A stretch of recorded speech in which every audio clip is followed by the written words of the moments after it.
Peace and welcome to the culture here on the Black Star Network. I'm your host, Farajii Muhammad. Thank you so much for tuning in and being a part of the conversation. Folks, we got a lot to talk about. First and foremost, let's talk about the GOP, how they're looking to defund the police. Can you believe that?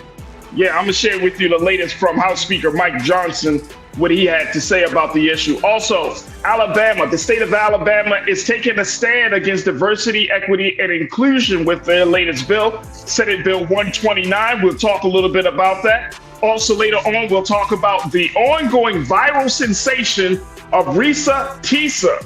That's right, the TikToker has officially gone Hollywood, and some people got some things to say about it. We'll discuss that. And later, let's talk about black hairstylists versus their clients. There is a number of black women who are disgruntled with the hair care industry because they seem like the stylists just aren't professional, that they're more concerned about social media likes than actually doing quality work. We'll have that conversation. So stay with us. It's all happening on today's edition of The Culture right here on the Black Star Network. Let's go.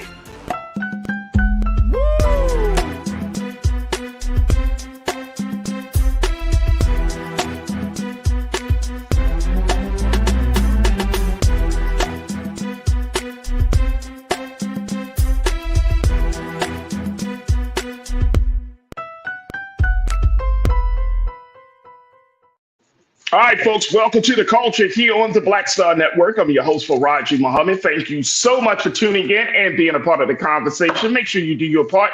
Follow us on social media at blackstarnetwork.com. Download and make sure that you follow Big Brother Roland Martin at Roland S. Martin, as well as yours truly, Farajii Muhammad at The Real Farajii. I would love to connect with you on social media, on Instagram and on not TikTok. I'm not on TikTok, but Instagram, Twitter, X platform, and Facebook. So make sure y'all follow me there. Also, we are streaming live on our home network of Black Star Network. Just go to our website today at blackstarnetwork.com. Download the app for free. Follow us on social media at Black Star Network. And of course, we ask for just some donation, a minor donation to help us continue to power through this digital space as we provide you with news and information that is pertinent to Black America. So just go to our website today at blackstarnetwork.com, and we thank you for your support. Now, folks, we're also streaming on Amazon platforms. You can find us on Amazon.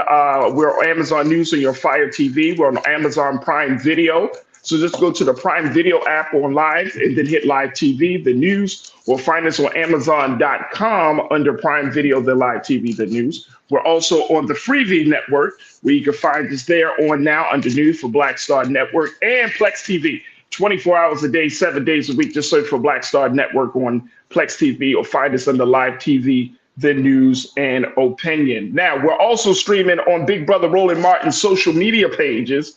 That's right. You can check us out on his social media on Facebook. You can check us out there, as well as Big Brother Roland Martin's YouTube channel.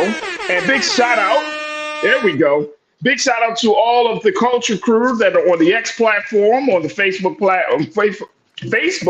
Let me get that word out. And on the YouTube chat, as we have all these conversations and folks are checking in. Let me see who's online. Who's in the room today? I see y'all. Pauline Hurtman, Natasha Serge, I see you. Tiana, I see you. Big Brother Willie Frazier, I got you. Hey, Culture Crew. Hey, ABX Girl. Thank you for once again joining us. Pastor Damon Blissett, my brother, thank you for joining us again. Brian Christian, I see you. Torrance Lindo, thank you for being a part of the conversation. Let me see who else is. Wayne Conger. Thank you, Dwayne Conger. Thank you so much, man, for checking in. Darrell Jones, thank you, brother, for checking in as well. Kathleen Davis, good to connect with you once again. Who else we got here? Shanna March. Shanna said this is her first time watching. So hello, everyone. Shanna, welcome to the chat. And I hope that you enjoy your time with us this afternoon. And we get to hear from you a little bit later on today as we have these conversations. So welcome, welcome, welcome. My brother, Official Sanika, thank you for checking in. Randy, thank you so much for liking and subscribing to us. We truly appreciate that. And Cindy D, My sister, thank you for checking in. Jacqueline Boateng, thank you so much as well. We truly, truly appreciate. So thank all of you for tuning in. And for folks coming in, definitely let your friends and family know that we are starting the show today.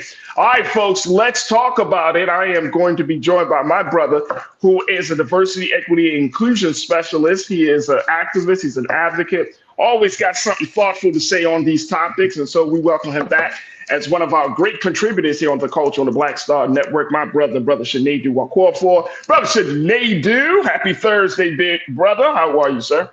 I'm doing good, man. How are you? I'm good. Let's first talk about this situation with your favorite political party.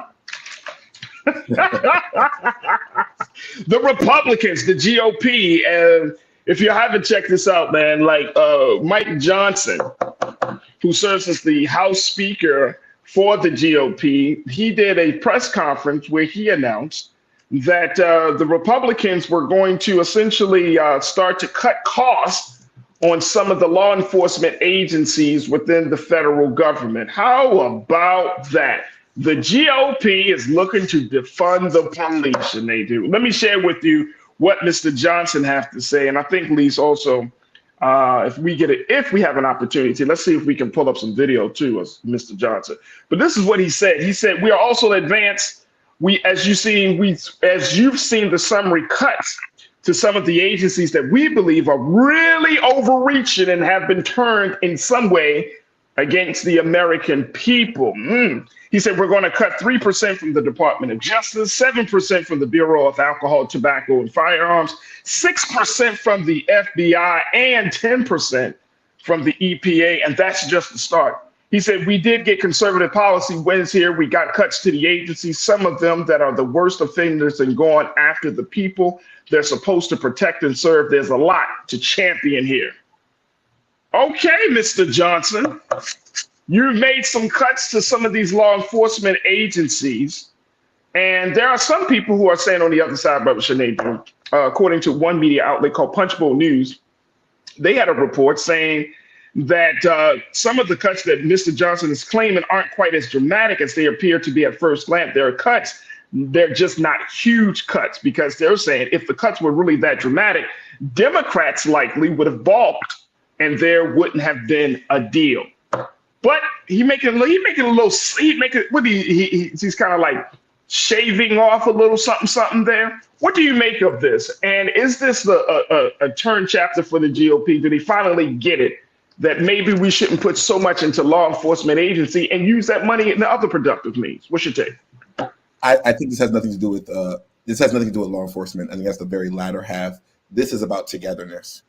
When defund the police was a big thing on the Democratic side, more or less, with the what's their name?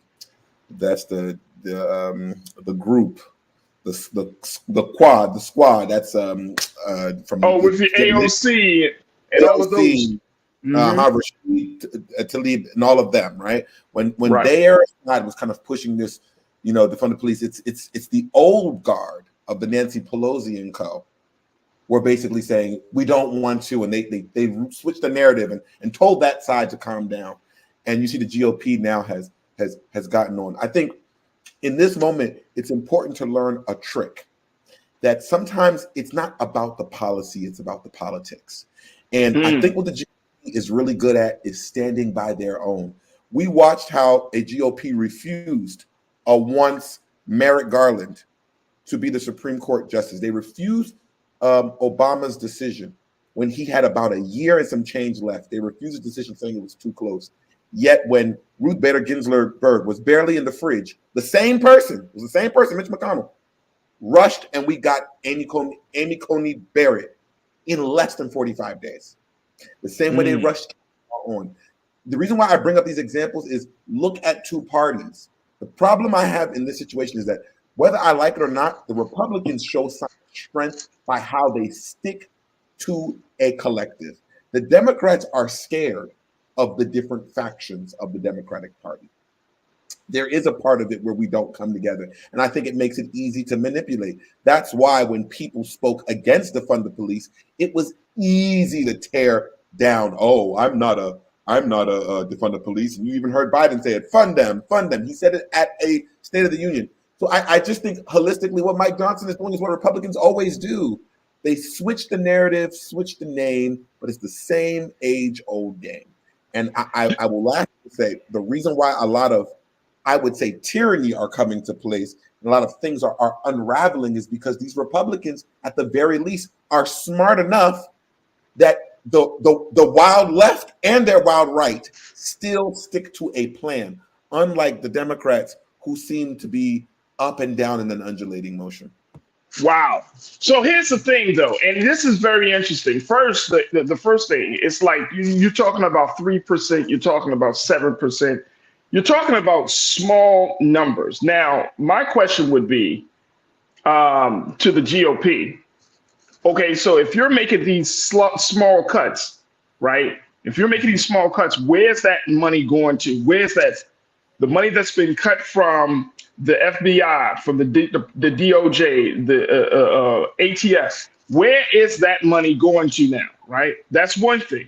But then if you're cutting back on that, and this is supposed to be the party of quote unquote law and order, where is that part?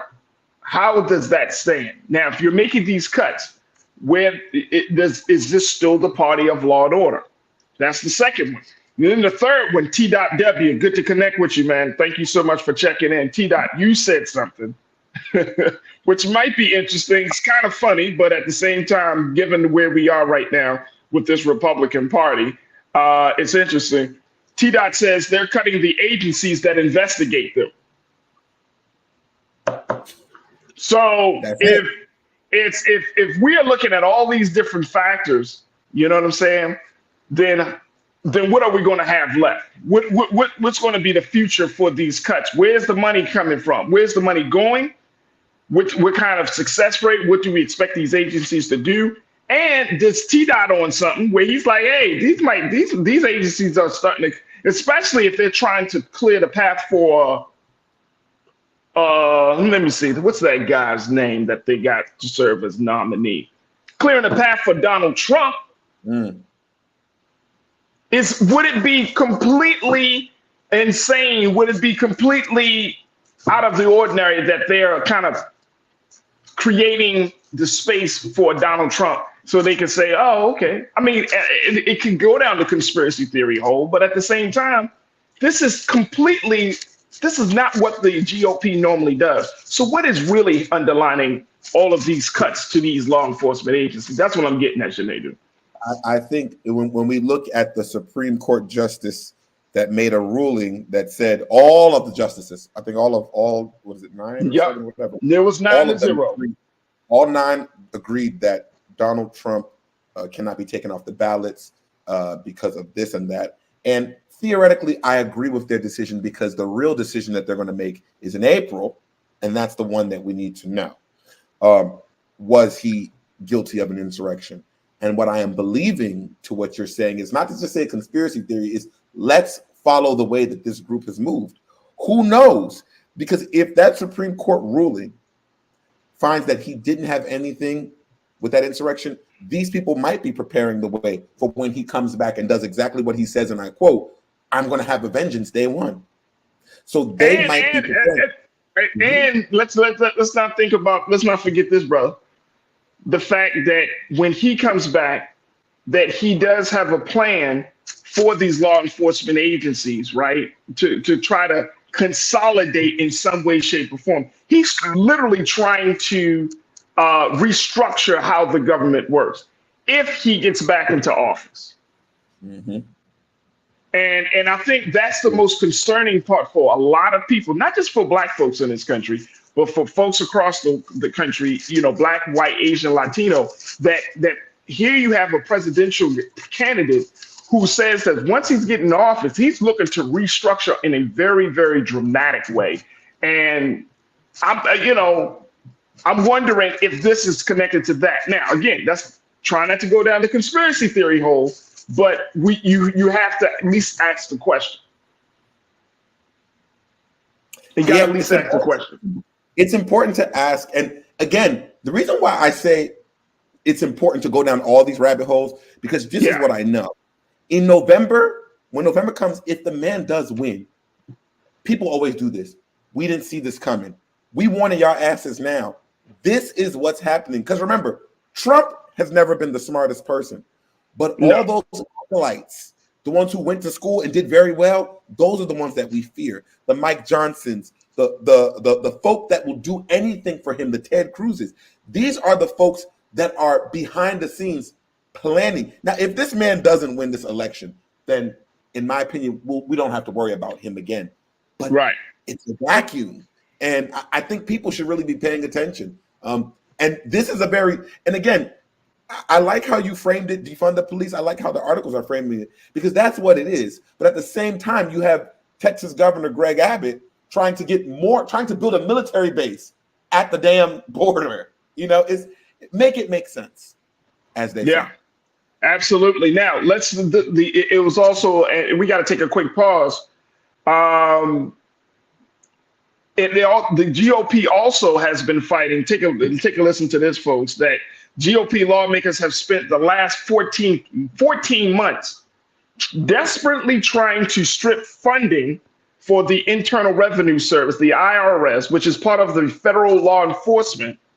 But Mr. Johnson's efforts and comments this week were a timely reminder that Republicans are equally eager to target funds for the Justice Department, the FBI, and the ATF.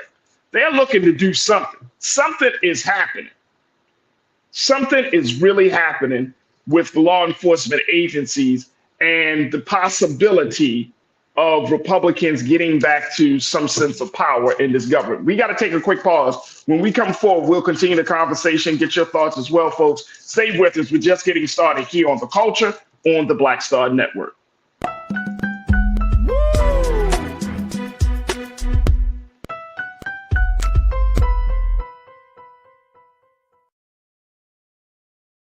Pull up a chair, take your seat to the Black Tape with me, Dr. Greg Carr, here on the Black Star Network. Every week, we'll take a deeper dive into the world we're living in. Join the conversation only on the Black Star Network. Hi, I'm Dr. Jackie Hood Martin, and I have a question for you. Ever feel as if your life is teetering and the weight and pressure of the world is consistently on your shoulders? Well, let me tell you, living a balanced life isn't easy. Join me each Tuesday on Black Star Network for A Balanced Life with Dr. Jackie. We'll laugh together, cry together, pull ourselves together, and cheer each other on. So join me for new shows each Tuesday on Black Star Network, A Balanced Life with Dr. Jackie.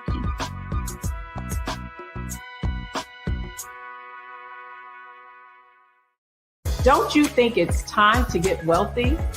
I'm Deborah Owens, America's Wealth Coach, and my new show on the Black Star Network focuses on the things your financial advisor or bank isn't telling you. So watch Get Wealthy on the Black Star Network.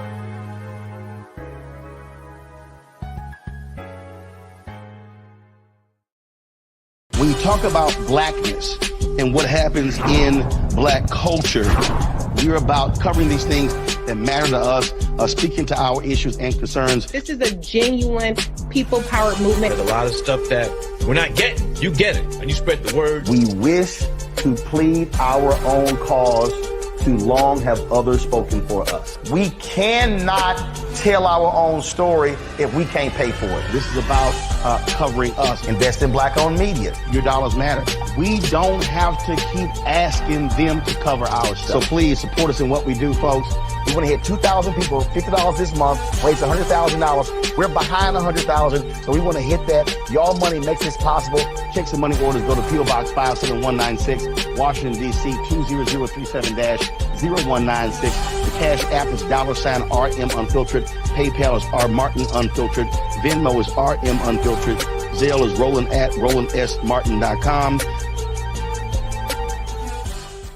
Hatred on the streets, a horrific scene, a white nationalist rally that descended into deadly violence. White people are losing their damn minds.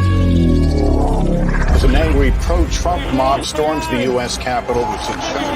We're about to see the rise of what I call white minority resistance. We have seen white folks in this country who simply cannot tolerate black folks voting. I think what we're seeing is the inevitable result of violent denial. This is part of American history. Every time that people of color have made progress, whether real or symbolic, there has been what Carol Anderson at Emory University calls white rage as a backlash. This is the rise of the Proud Boys and the Boogaloo Boys. America, there's going to be more of this. Here's all the Proud Boys, guys. This country is getting increasingly racist in its behaviors and its attitudes because of the fear of white people. The fear that they're taking our jobs, they're taking our resources, they're taking our women. This is white fear.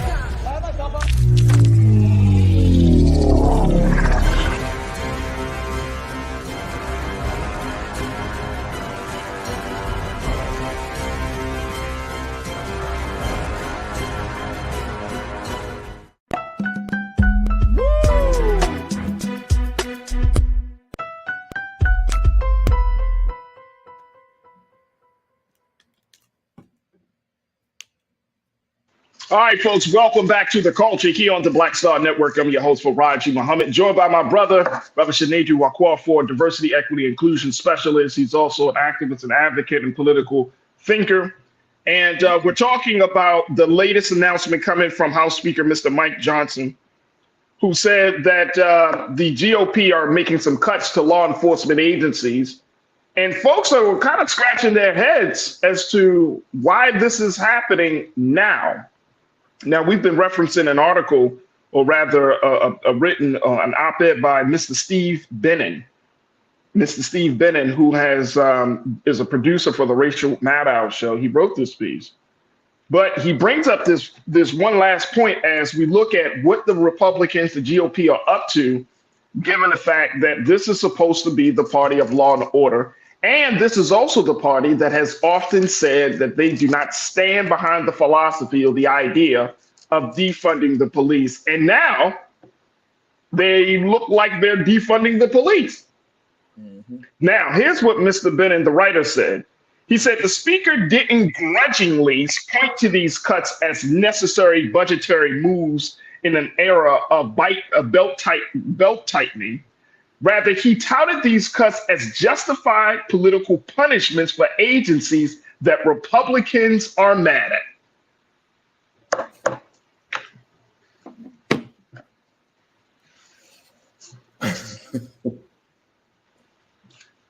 I just want y'all to think.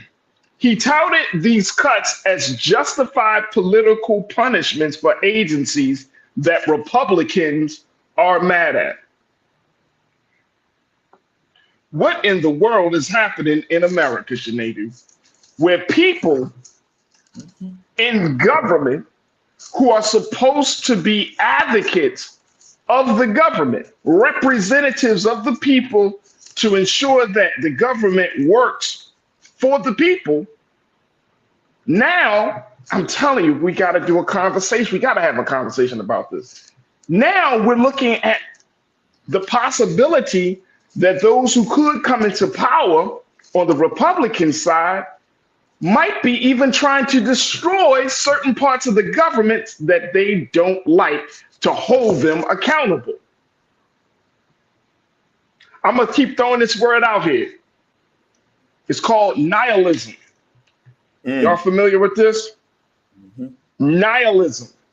There are a number of social and political scientists that are looking at this phenomenon called American nihilism. And it is when you actively reject and go against the very institutions of the system that you are supposed to represent. If anybody talk, just Google it. Just Google it. And turning away from that, I mean, theirs is an active effort to destroy the systems and the institutions of this system, in a very serious way. We saw that on January the 6th. That's very big, extreme case of American nihilism, that you would go so far as to run up in the capital of your country to destroy it, right? To destroy it for political means. This is serious. And now political and social scientists now, Brother Shanadu, are very concerned in this country that American nihilism is becoming very popular, especially among the Republicans, the GOP. Talk to me, brother. What's your take? You got something to say. I can feel it in your heart, mind, and spirit. Absolutely. Absolutely. I mean, I just, what I think is very dangerous is the standard of what is protestable becomes questionable. There was an article that mentioned that the MAGA cohort collective, Tiki Torch Whites, they have been trying to find a way to conflate January 6th with, I think this happened in the 50s or 60s with the Cubans, where they stormed the Capitol. But that was for actual freedom, for actual repression. And I think again, the power of law in this country is ethics. You take ethics and morals out and say it's the law. Remember, racism was the law. Slavery was the law. And I think that's what they're doing again. But we are so much more smarter. We've gotten so much more in this time frame. I think it is time for those folks who call themselves allies, because in my opinion, the president currently, Joseph R. Biden, who is against Trump and his group and their the way that they're operating or trying to operate in our government. But you know what I find interesting? You're not loud enough. When we're talking about Israel, you hear them, Joe Biden will even say it for himself. I am definitively a Zionist. Go look at, he said it hundreds of times, right? Very definitive, very cutthroat, da-da-da.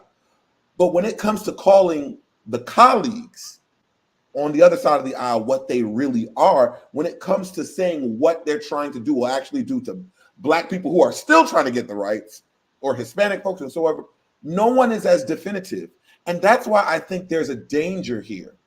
There is a hardcore Republican, but at the end of the day, this is not about Republican, Democrat. It's whiteness. This is all whiteness to me, because the other side doesn't seem so upset. And it reminds me of when Donald Trump made that point. If y'all remember at the 2016 debate against Hillary Clinton, when he said, she talks about me being a thief, but she had all those years to change the tax code.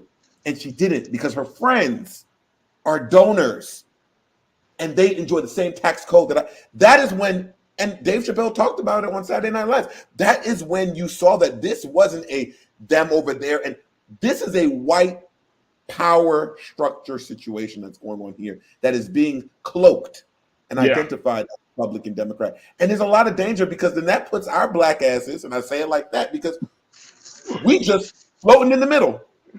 And that's what we did for 400 years. That's a lot. You're absolutely right. That's a lot. Real Brooklyn, my guy, you checked in and said they don't have to, quote unquote, destroy a system that holds them accountable. Laws are inconvenience to most and a convenience to few. The laws will always favor the lawmakers versus anyone else. But they're willing to destroy the system. See, this is when you start to get into a place now, and I hear you, Real Brooklyn. I think you are absolutely right, but I think they're willing to destroy the system for what? Look, when we first started talking about the conversation about defunding the police, Trayvon Martin was killed back in 2012, I believe it was. Yes, 2012. President Obama was still in office, right? And then you had those rash of killings that we started to see more and more of, right? Mike Brown and many others, right? We can name. And then you're talking about from 2012 all the way up. This has been the call. But that for at least a good 5 to 6 years, maybe 7 years from 2012. Let's just take it to 2020, from 2012 to 2020 with George Floyd. There's been that call to defund the police. Now in 2024, the GOP responds and say, hey, we're defunding the police. We're cutting back on certain things. Now, is that the call of the people right now?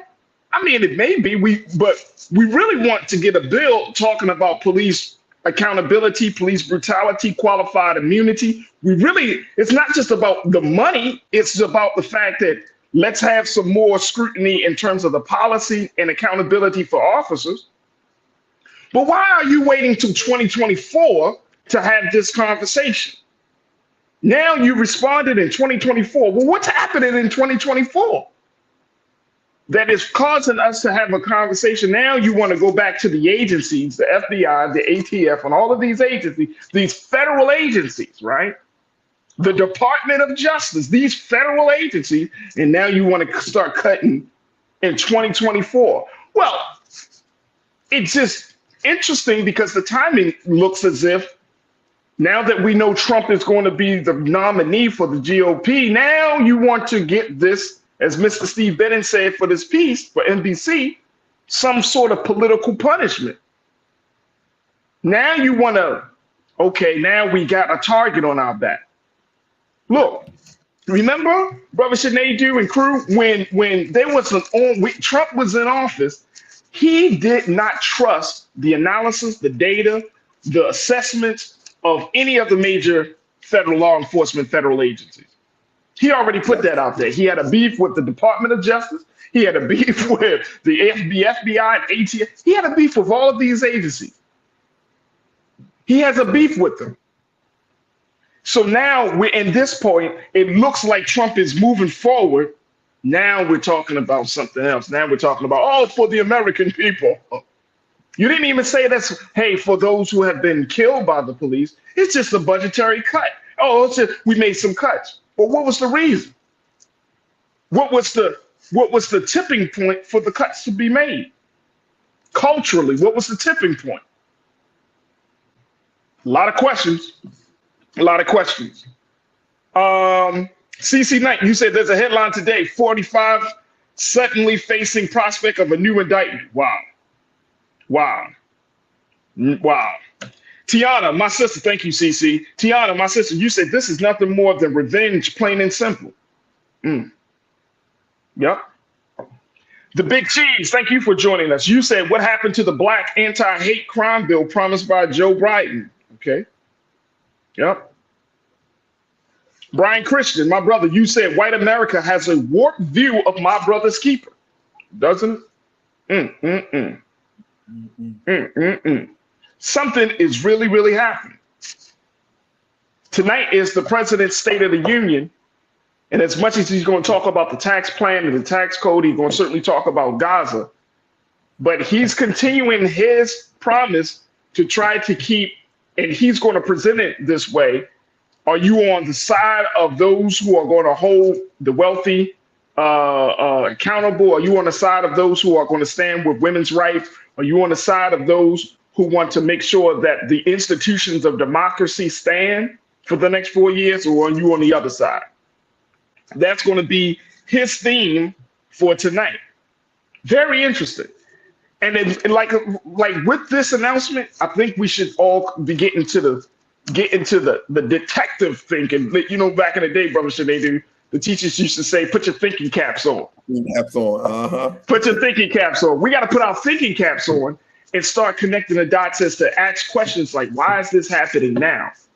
What should we expect? What is the impact of these cuts? And more importantly, is something else coming behind these cuts that will benefit the GOP? Because we are seeing it, and this is both parties, but we definitely see it, that the GOP don't make no type of move like this unless it's for their complete benefit. And you're talking about a party, and you're talking about parties that will do whatever it takes to stay in power or to get into power. You got to think like that. All right, look, it's going to be interesting. It's going to be very, very interesting. Cindy D, you said it's cutting the very people and agencies that hold them accountable. It's nothing more than the George Floyd bill without George Floyd or the actual bill. Come on. I love it. Cindy, thank you. Love it. Absolutely love it. So we will have to see. Look, we got to take a quick pause. Sinead, on the other side, let's talk about the state of Alabama. how they're standing against diversity, equity, inclusion, and how college students are saying, no, you won't. We're going to talk about the latest with SB 129 down in the state of Alabama, and of course, get some take from you. Stay with us, folks. It's The Culture here on the Black Star Network.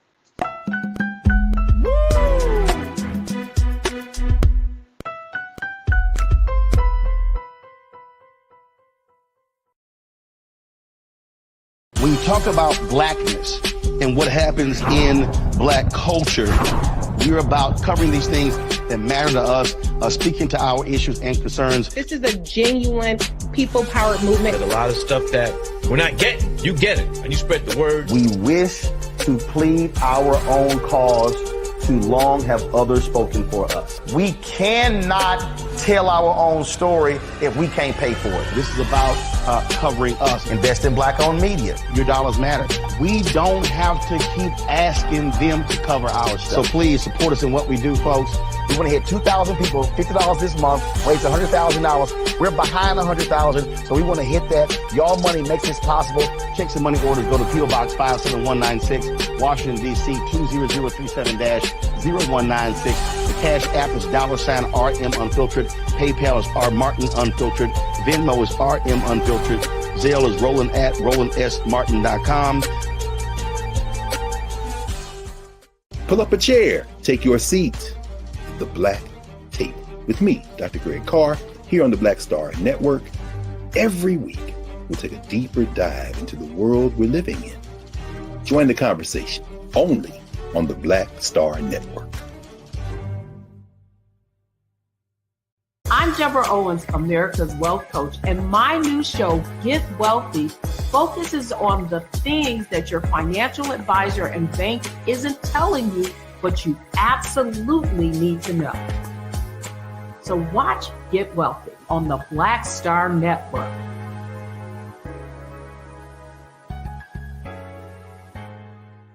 Hatred on the streets, a horrific scene, a white nationalist rally that descended into deadly violence. White people are losing their damn minds. As an angry pro-Trump mob storms the U.S. Capitol, we're about to see the rise of what I call white minority resistance. We have seen white folks in this country who simply cannot tolerate black folks voting. I think what we're seeing is the inevitable result of violent denial. This is part of American history. Every time that people of color have made progress, whether real or symbolic, there has been what Carol Anderson at Emory University calls white rage as a backlash. This is the rise of the Proud Boys and the Boogaloo Boys. America, there's going to be more of this. Here's all the Proud Boys, guys. This country is getting increasingly racist in its behaviors and its attitudes because of the fear of white people. The fear that they're taking our jobs, they're taking our resources, they're taking our women. This is white fear.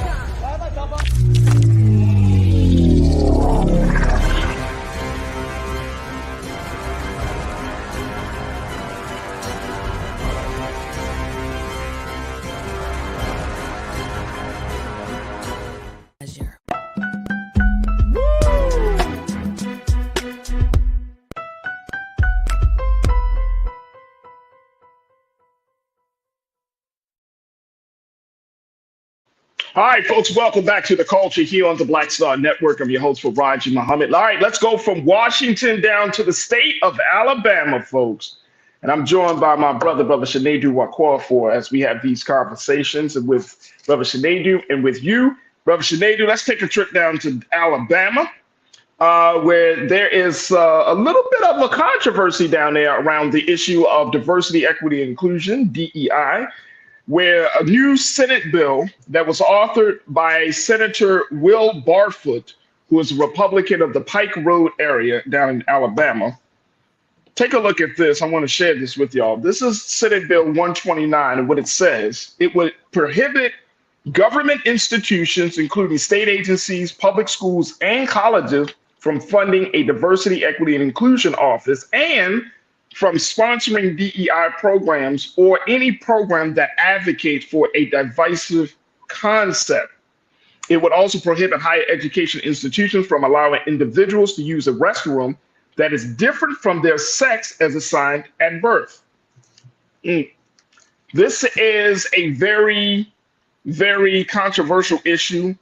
At least 100 college students from across the state of Alabama rallied on the state house down there in Alabama to show their discontent around SB 129. This bill, it has already passed in the Alabama Senate, Brother Sinedu, on February 22nd, and it moved through a committee in the House Tuesday morning. The legislation now awaits a vote on the House floor, which is the final step before it lands on the governor's desk to sign into law. And I think it's interesting that this is happening, and young people in the state of Alabama are on the front lines of making sure that diversity, equity, inclusion stays alive in the state. What's your take, bro? I think it's good for the people to make their voice heard. But you know what? Everybody loves to quote Martin Luther King. Let's do one of the most important things he did. I think we need to start showing these people proof that we mean business. We see that there's some bill also going on in the South. I forget what state it is. It may be Alabama, maybe Louisiana. That's going to threaten 3 colleges, HBCUs, that will close down. And this is my belief. You all don't want to fund DEI for the schools and stuff like that. This is my opinion. Show your power with the money. Show your power with the money. Seems to be working to get aid to certain parts of certain countries and not others. Maybe we don't bring any economic value into those communities. And it's going to hurt. When they did the Montgomery boycott, it hurt. When they boycotted Coca-Cola, it hurt. But you know what? Sometimes just standing up alone with your voice and not your pocketbook, it leaves us just like a choir, a cacophony, just sounds. Because going on right now with the Republicans, and pay attention, every story week after week on this show, the South is doing everything that they can to prevent next level education. They don't want the people getting any smarter. They don't want the people who are schooling there to get any wiser to certain points. Because if they keep the electorate in the same way that they've been, then you can have folks like Mitch McConnell, who can. Kentucky is one of the poorest states, and he gets voted in every year. It hasn't gotten no richer since he's been there. And the same is for Alabama. I always say, look at these states' finances and look at their literacy rates. It'll tell you everything you need to know. You're here cutting off DE&I. There is something to be said about that. And I think this, personally, I'm glad the young people are standing up, but it's not, I've done the protest thing, and I'm telling you, it's nice, but nothing hits them more than economics. Oh, that's real talk. That's real talk, bro. That's real talk. But I'm happy that the students take it to the streets first, right? To show some sense of unity and solidarity, right? You got to see some faces. So I'm happy about that. But that's real talk. You got to do the protest side, but then you got to do the economic side. Now, yesterday, more than 100 students, they represented colleges from across the state of Alabama. They really went out because they wanted, and most of these students are white students, folks. So we can't, I mean, if we could throw some pictures up there, at least, if we can get to have them take a quick moment for the pictures. But these are mostly white students that came out to show their discontent around this Senate bill, the state bill. And they have talked about how diversity programs have improved their campus experience. They talked about it, how it made them more equipped for the workplace.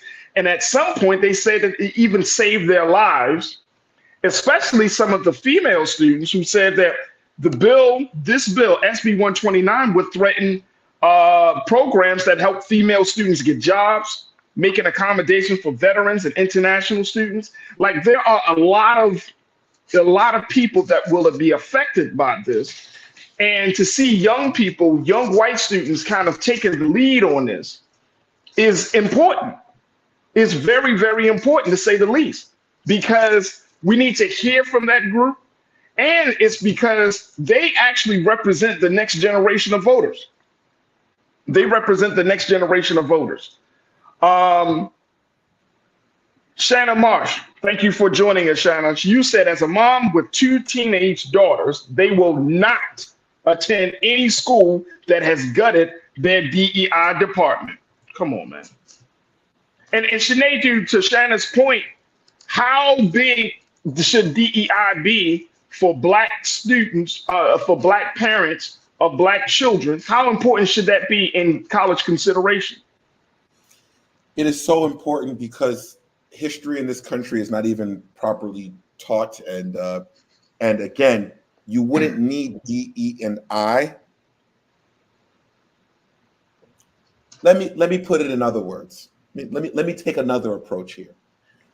Joseph R. Biden, our president, continues to say that he's a Zionist, and he continues to say that Israel has the right to defend themselves, and he says Israel will get everything that they need. Stay with me. I have a point here. Somebody asks, what does this have to do with what we're talking about? Well, we all know what Hitler did, and we all know that after that situation with Hitler and the Holocaust, terrible situation, there was a means of reparations paid to the Jewish state. And on top of the reparations, they made sure that we never forget, because never again. And not only do they make sure that we don't forget, American policy has made sure that we integrated Israel into our policy because they are our big strategic friend in that part of the world, right? Right. This is what inclusion looks like. When something happens that causes a group or a person or a people to be left out, you put diverse and equitable and inclusive practices into place so that you may levy those people to a playing ground. See, we don't have a problem with DE&I. We have a problem with DE&I when it comes to Black people. We don't have an issue. We don't have an issue when it's Europe, when it's Ukraine, when it's Israel. We don't have an issue. But don't let it be Black and don't let it be Muslim. When it's Black, Muslim, and brown, all of a sudden we have to do research. We have to check. That is what we're talking about here. What DEI stands for is no different than what we did for the Asian groups after we put them in internment camps in this country. What we did for the Jewish groups, even though we were not the ones who killed them. Look at that. We were looking for their inclusion, and we weren't even the one that kept them away. Isn't that crazy?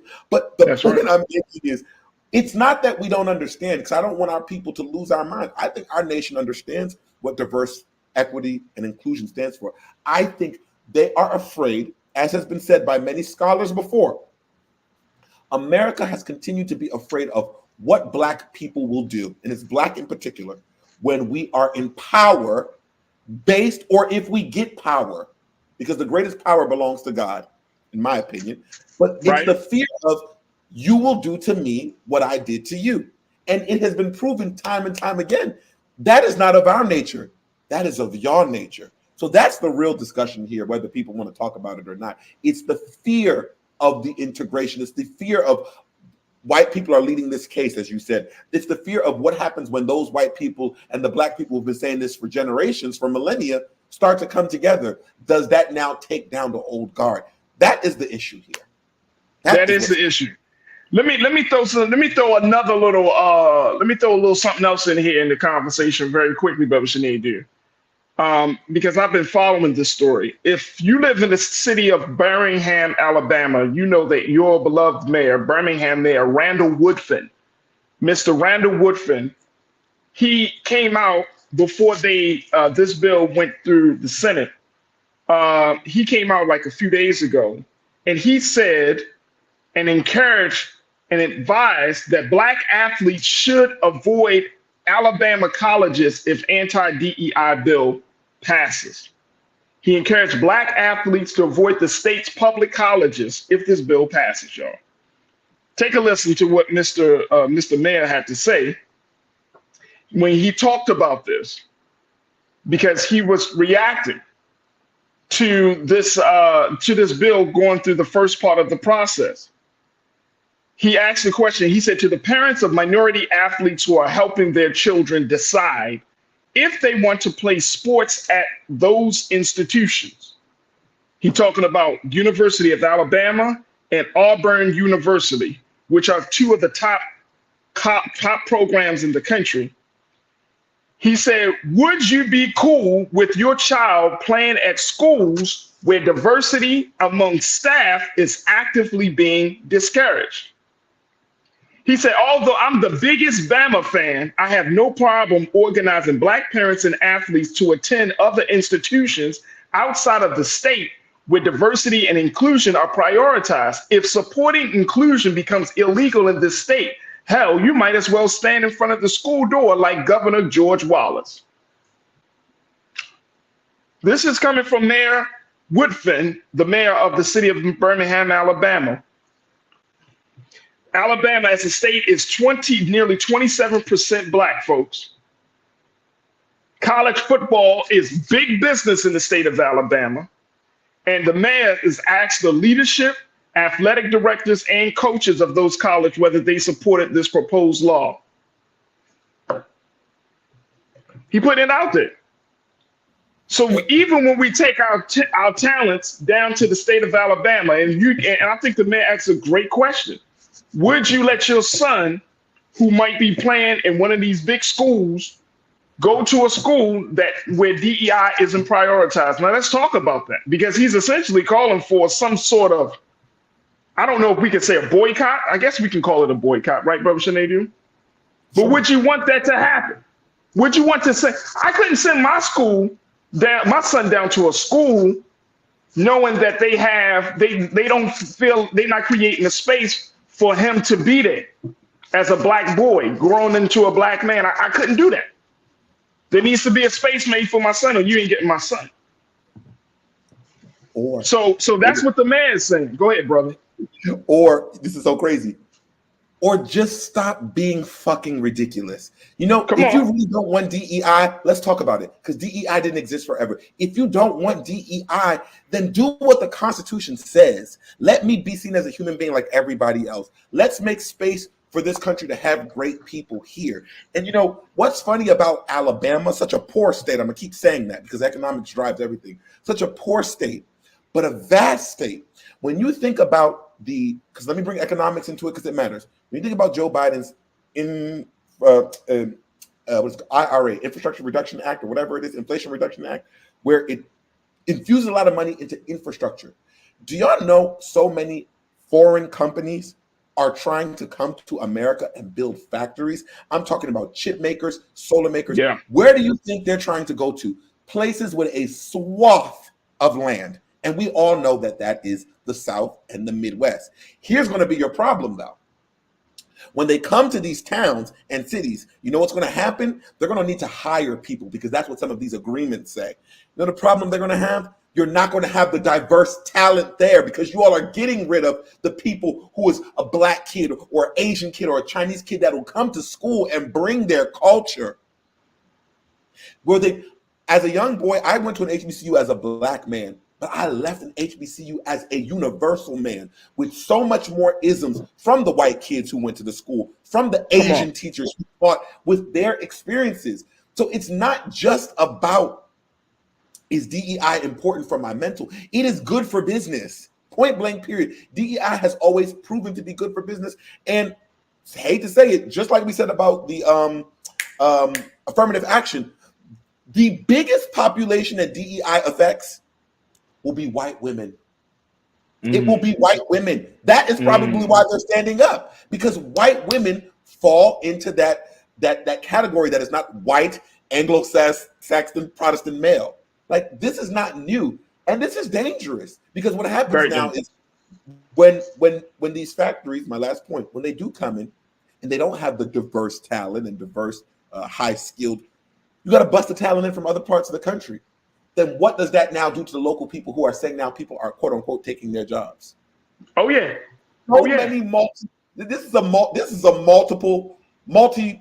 multi-pronged problem right here that could be solved by simply stopping the racism. That's it, bro. You talking about good politics versus partisan politics. You're talking about inclusion versus exclusion. You know what I mean? You're breaking it down, and you're absolutely right. But if you're dealing with people whose minds and whose hearts is bent on one way of doing things, who see the culture, who see this country needs to be quote unquote put back on track, or we need to be taken back. If you're dealing with that mindset, then you're not going to get that type of policy. You're not going to get good policy. You're going to get partisan policy. You're not going to get inclusion. You're going to get exclusion. You're not going to get where the United States is evolving, you're going to get a stagnation that's going to happen. And so it's very important. It's very important. But I'm like the mayor. Like, don't send your children. And a lot of DEIs, this is the final point that I want to make on this point very quickly. I know we got to take a quick pause. But do you know that a lot of DEI, a lot of those affected by DEI, according to the Chronicles of Higher Education, there are already 22 states, folks. 22 states have introduced legislation targeting college diversity and inclusion efforts as of July 2023. In Florida and Texas, some colleges have already terminated dozens of DEI positions and have threatened funding for student groups. In Florida and Texas, now it looks like it may be Alabama added to that. And if you look at those states where those are the most populated states where Black folks are in this country. Florida, Texas. We got to make some changes. And we got to use our presence as a form of political engagement and essentially say, you know what, if those changes aren't made, I'm leaving the state, or I'm going to a place where I'm going to be seen, heard, and appreciated. That's what it comes down to. But diversity, equity, inclusion is being attacked once again. We'll see how this thing works out. And hopefully the students will get a win out of this. If not, Alabama's going to be back to old Alabama once again, and it's not going to be pretty. My brother, Sinedu Wakofor, thank you so much, brother, for joining us once again for another set of great conversations with you, and we truly appreciate you, and God willing, we'll reconnect with you next week. Thank you for having me, brother. Peace. Absolutely. All right, folks, let's take a quick pause. When we come forward, let's get into some stuff about relationships, all types of relationships. First, let's talk about the viral sensation of Reesa Teesa.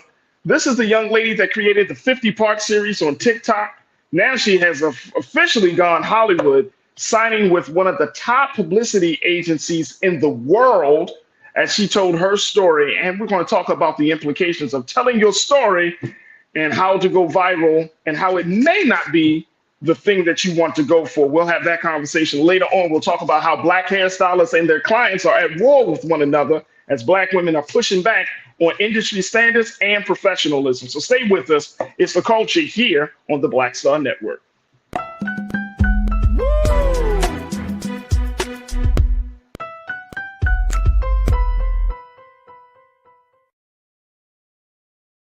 Hatred on the streets, a horrific scene, a white nationalist rally that descended into deadly violence.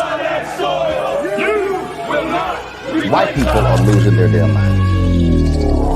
As an angry pro-Trump mob storms the U.S. Capitol, we've seen We're about to see the rise of what I call white minority resistance. We have seen white folks in this country who simply cannot tolerate Black folks voting. I think what we're seeing is the inevitable result of violent denial. This is part of American history. Every time that people of color have made progress, whether real or symbolic, there has been what Carol Anderson at Emory University calls white rage as a backlash. This is the rise of the Proud Boys and the Boogaloo Boys. America, there's going to be more of this. Here's all the Proud Boys, guys. This country is getting increasingly racist in its behaviors and its attitudes because of the fear of white people. The fear that they're taking our jobs, they're taking our resources, they're taking our women. This is white fear.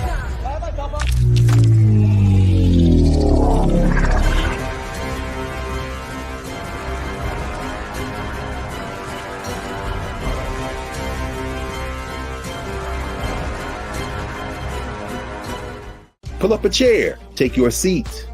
The Black Tape with me, Dr. Greg Carr, here on the Black Star Network. Every week, we'll take a deeper dive into the world we're living in. Join the conversation only on the Black Star Network.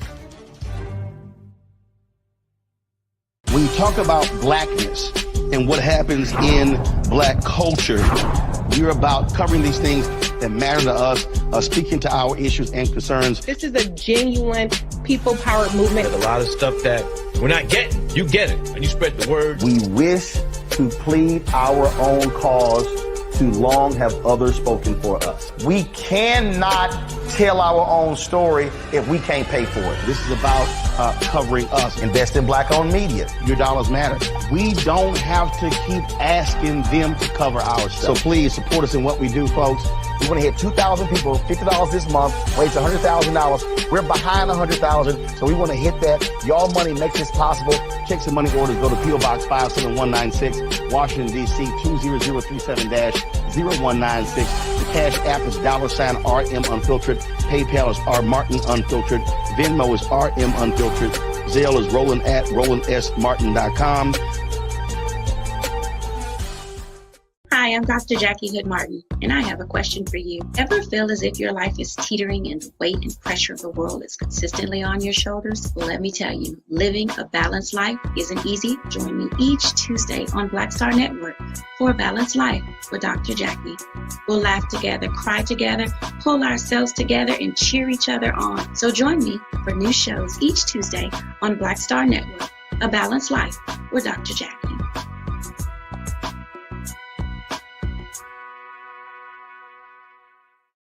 Don't you think it's time to get wealthy? I'm Deborah Owens, America's Wealth Coach, and my new show on the Black Star Network focuses on the things your financial advisor or bank isn't telling you. So watch Get Wealthy on the Black Star Network.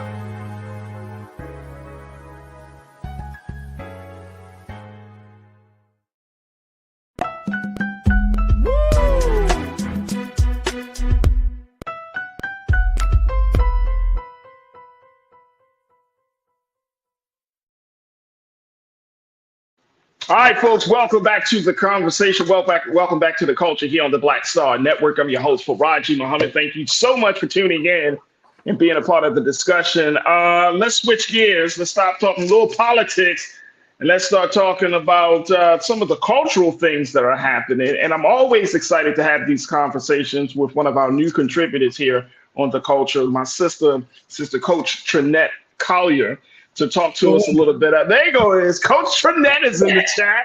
Hey. In the building. In the building. Coach Trinette does a fantastic job in providing life coaching and relationship coaching. And you can follow her on all social media platforms. Coach, let's give your socials out very quickly before we get started. Where they can find you at? All social media platforms. I am Trinette L. Collier.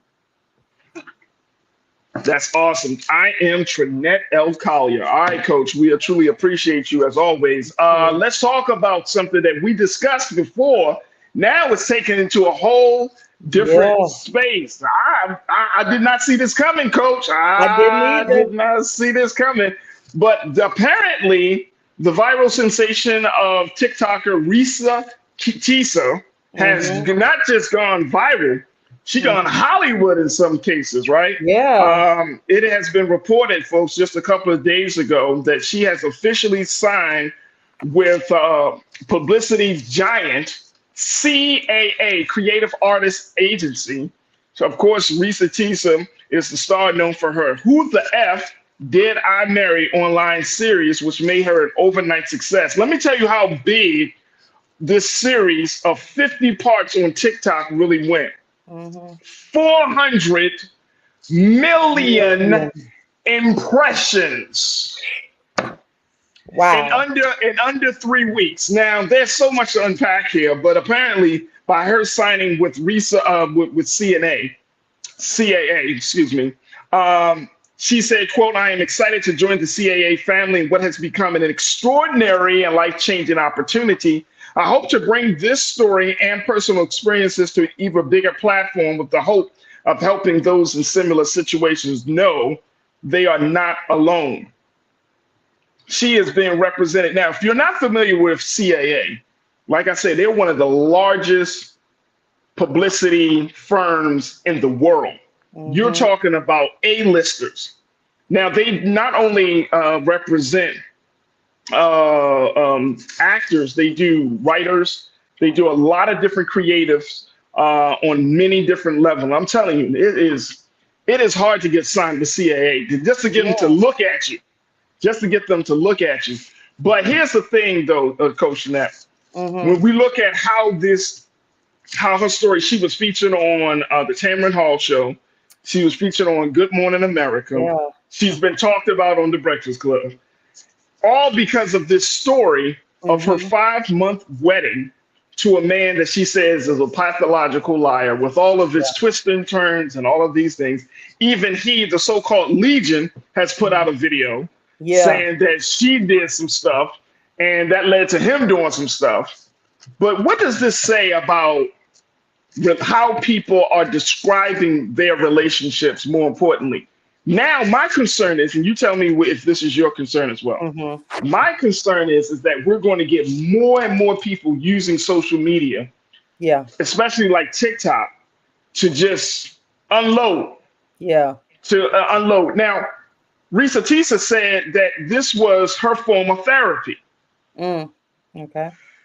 She said it was cathartic for her to get on this platform and to kind of share, even though it might make her look crazy in some cases and vulnerable in others. Now she has a CAA deal. Oh, I didn't even mention. Let's not even forget something else, y'all. Not only did she get a CAA deal, can we also say that during the course of her story, her ex-husband had promised her that she would receive a BMW X5. How come BMW actually reached out to the sister and said initially that they were going to give her a car? Really? Now they're under fire because they are kind of pulling back on that. They're pulling back on that. But they initially said that they wanted to give her a car. Along with, this is crazy, yo. Wow. Hilton and Delta, who have offered to assist with her international travel plans to London and Paris, as well as she tried to figure out what's going on with her ex-husband. But she put it out there. She put it out there that BMW was initially going to give her a BMW X5 with cognac interior. That was the initial promise. That ain't no ugly looking vehicle, I'm telling y'all. And then all of a sudden they decided to, she said that she has not gotten a car from BMW. They pulled back on that. And so now BMW is under some fire for not giving her that $65,000 truck. Y'all, off of a TikTok video? I need to come on, coach, say something. Talk to me here. You know, I have to be very careful as a professional relationship coach. You know, I have to take my feelings out of this because my personal feelings, because again, so many of us women have become authors, and to tell our same type of stories, right? And so it makes you think, and it was funny because a few of us, we had this group chat going. We were like, we did everything wrong. We went to editing, publishing, doing the, writing the book. We just got on TikTok. It told our story. And so, and I want people to understand it's not about the hate, but I'm very happy for if this is part of her release journey. But I'm also concerned that if she stated that this was part of her therapy, is she actually going to therapy? Because, putting it out there on the public platform, what is it really doing for you? What did it really do to it? Was it valuable venting, or were you trying to get back at the at your ex-husband? I did recently see that she had blocked the baby's mother, who's a young woman, and it's becoming combative or whatnot. So my question is, what are you expecting out of all of this? And was this your goal? Was it your goal to put this out and become famous in a matter of less than a month, in a matter of 3 weeks or so? 3 weeks. 3 weeks, and now you have a deal with CAA. There are so many people with stories, and I'm talking about, and not to say she does not have receipts, but you have people who've been trying to get their stories out, And and so one of my questions is, what made this story so special? Because to be honest, it's the same story as many of us, so that's my question. Like, what made her story so relevant that she got a Hollywood deal just that quickly, right? And then I'm also wondering, are we so addicted to trauma and drama that we have that much time to tune in, that much time to hype this person up, that much time to, say, you go, girl, I'm glad you're getting your story out and whatnot, and forget about the drama that she's got, the trauma that she's experienced. And now you have this cycle, because now the ex-husband, he's trying to do his thing. So is he hoping for the same type of deals? Like, are we going to give him the same type of space so he can tell his story? We got to be sure about this thing, And I think those are great questions, to be honest with you, sis. I think, Trinette, those are like really good questions. And let me just add to that. I know we got to take another pause, but let me just quickly add to that, if I can. I think that, going back to your first point, did you ever get therapy? Right. Or did you get retail therapy? Right? Like, but did you really get therapy? Did you get the help that you needed? Now, I'm not mad at the sister for sharing her story, because she didn't ask for this, right? Right. And so, to Tiana, to your point, you brought up, she said, Tiana, I know you asked the question, so are you hoping for a Black woman's downfall? No, this is not hoping for a Black woman's downfall at all.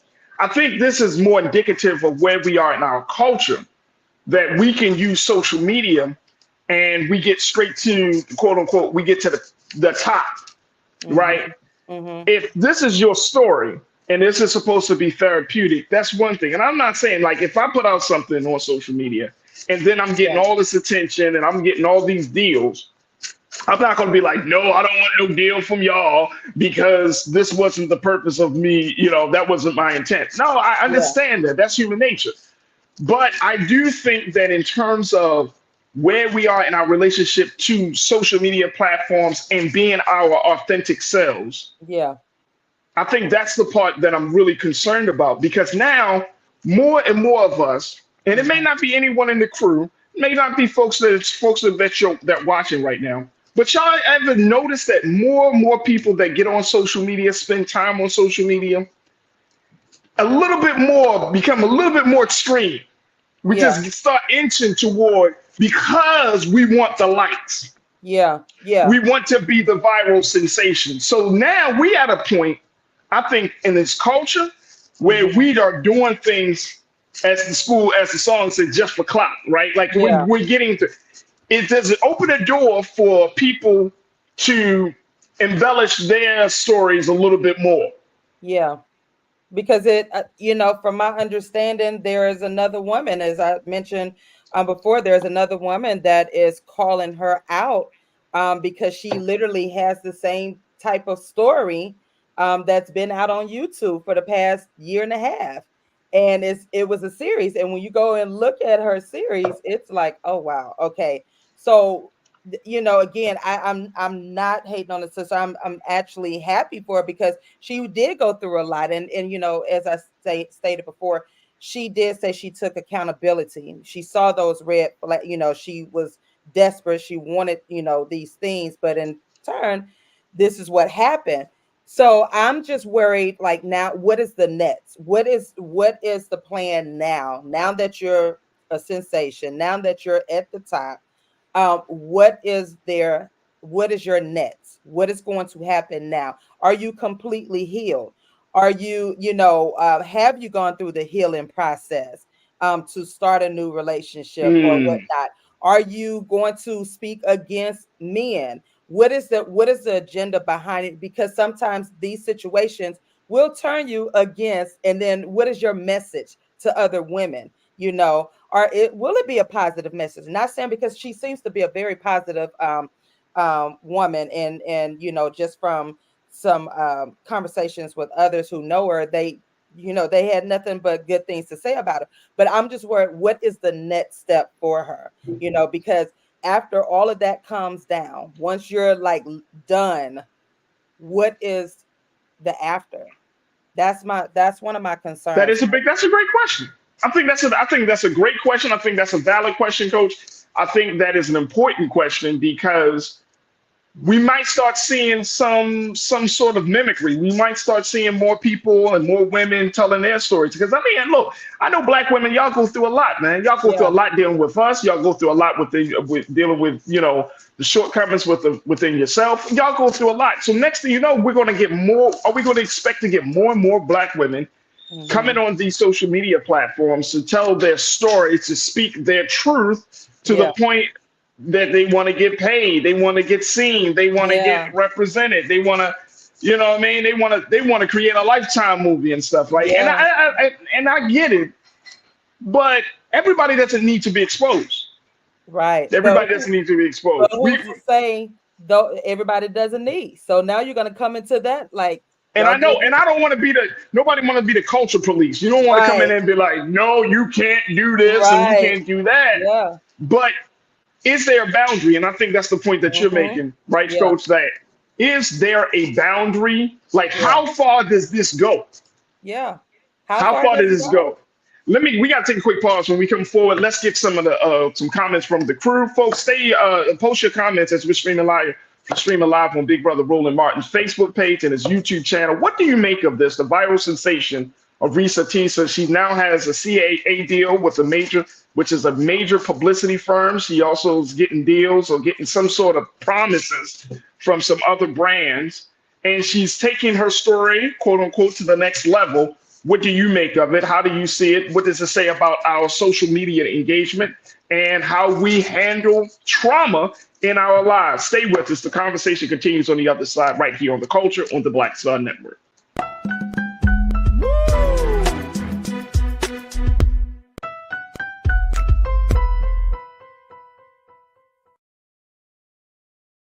Hi, I'm Dr. Jackie Hood Martin, and I have a question for you. Ever feel as if your life is teetering and the weight and pressure of the world is consistently on your shoulders? Well, let me tell you, living a balanced life isn't easy. Join me each Tuesday on Black Star Network for a Balanced Life with Dr. Jackie. We'll laugh together, cry together, pull ourselves together, and cheer each other on. So join me for new shows each Tuesday on Black Star Network, A Balanced Life with Dr. Jackie.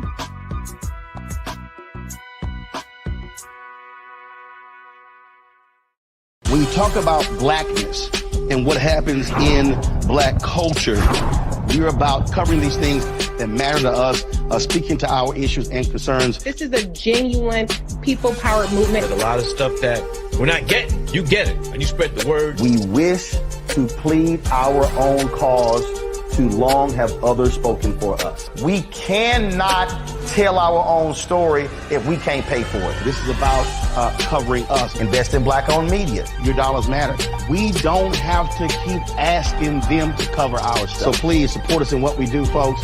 We want to hit 2,000 people, $50 this month, raise $100,000. We're behind 100,000, so we want to hit that. Your money makes this possible. Checks and money orders go to P.O. Box 57196, Washington, D.C. 20037-0196. The Cash App is $RM Unfiltered. PayPal is R Martin Unfiltered. Venmo is RM Unfiltered. Zelle is Roland at RolandSMartin.com. Hatred on the streets, a horrific scene, a white nationalist rally that descended into deadly violence.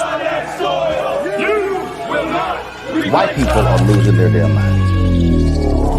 As an angry pro-Trump mob storms the U.S. Capitol, we've seen We're about to see the rise of what I call white minority resistance. We have seen white folks in this country who simply cannot tolerate Black folks voting. I think what we're seeing is the inevitable result of violent denial. This is part of American history. Every time that people of color have made progress, whether real or symbolic, there has been what Carol Anderson at Emory University calls white rage as a backlash. This is the rise of the Proud Boys and the Boogaloo Boys. America, there's going to be more of this. Here's all the Proud Boys, guys. This country is getting increasingly racist in its behaviors and its attitudes because of the fear of white people. The fear that they're taking our jobs, they're taking our resources, they're taking our women. This is white fear.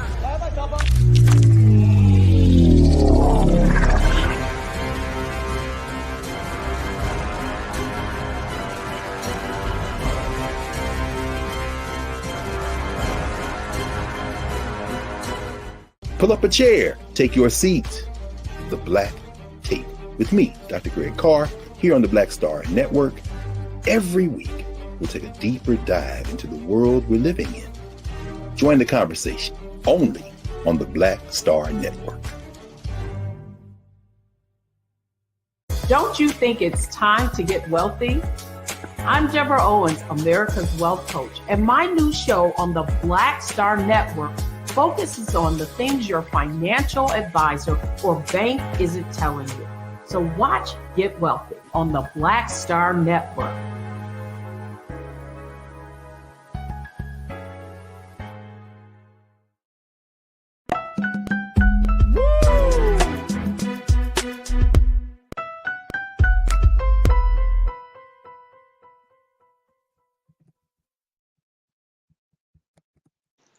All right, folks, welcome back to The Culture here on the Black Star Network. I'm your host, Farajii Muhammad. Thank you so much for tuning in and being a part of the conversation. Joined by my sister, Coach Trinette Collier, who is a relationship and life coach, to give us some insight on this latest viral sensation of Reesa Teesa, as we talk about this Black woman, this sister, who has put out this series talking about her marriage and her relationship with a person whom she characterized as a pathological liar, Legion, her ex-husband, and the ups and downs and all of the promises and the whole story. Yeah. And it has captured the attention of many people across this country. 400 million impressions on TikTok. Wow. For her 50-part story that she did.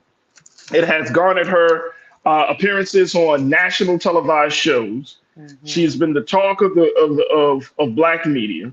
Mm-hmm. And she has officially just signed with one of the top publicity firms in the world, Creative Artists Agency, CAA. The other one is WME, the William Morris Endeavor Agency.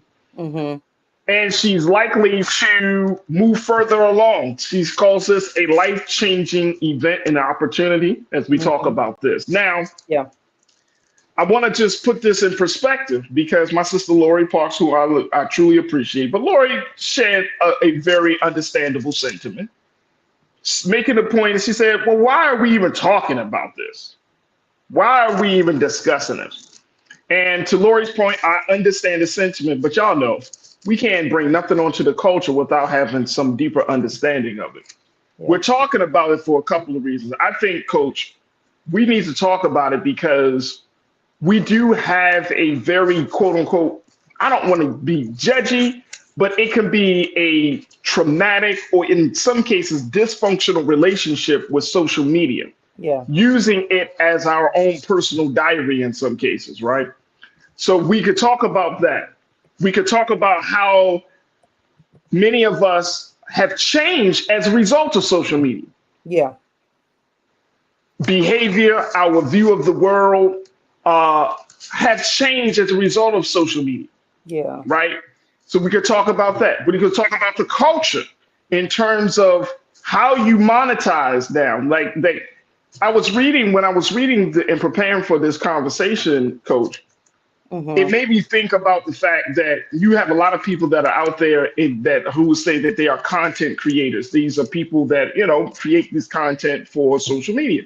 Yes. And with the hope that their content will take them to Hollywood, will take them to the next level. Mm-hmm. But there's still something about, it's one thing to be a content creator versus another thing to be a legitimate filmmaker. Yeah. There's one thing to be a content creator and another thing to be a legitimate writer. Yeah. Yeah. You could be Instagram funny, but that don't bring you to Netflix special funny. Yeah. Yeah. So I think that it's important that we kind of reassess all of these things, these dynamics, mm-hmm. and because we are going further along. I mean, if you think about how many times how much how many people are actually on social media, and how we are shaped by social media, it is mind blowing. Am I wrong in thinking in all of this, Coach? And you can tell me if I'm wrong. I don't think you're wrong. I'm talking back and forth with your crew, and they're making some excellent points. I think as a Black woman, I agree, we should be angry at some point, and we shouldn't be silenced in our stories. Because again, her story is just like so many others that's out here. A lot of us don't know how to, get it out, because at some point, there's a point where it's like, oh, you don't tell your story, you're not supposed to share it, or you just share it with your therapist or with your family members or whatnot. And so I guess for her, it was, she was taking that chance and say, hey, let me share my story. Let me see. I don't know what her thought process was. Again, I'm just concerned that she will continue to, be positive and stay firm in her and grounded in who she is. And so that she won't become overwhelmed or swept by social media and now Hollywood and so forth. I don't want them to make her into the poster woman, as a Black traumatized woman. Come on, you gotta say that one, so Coach. You gotta say that one. Wow, because that ends up being the narrative.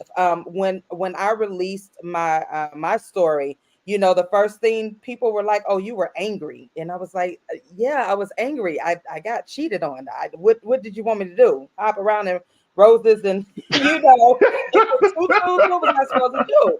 But this is a chance that you take when you release your story. So I just don't want, I don't want the same people who brought her up, who pushed her up on social media.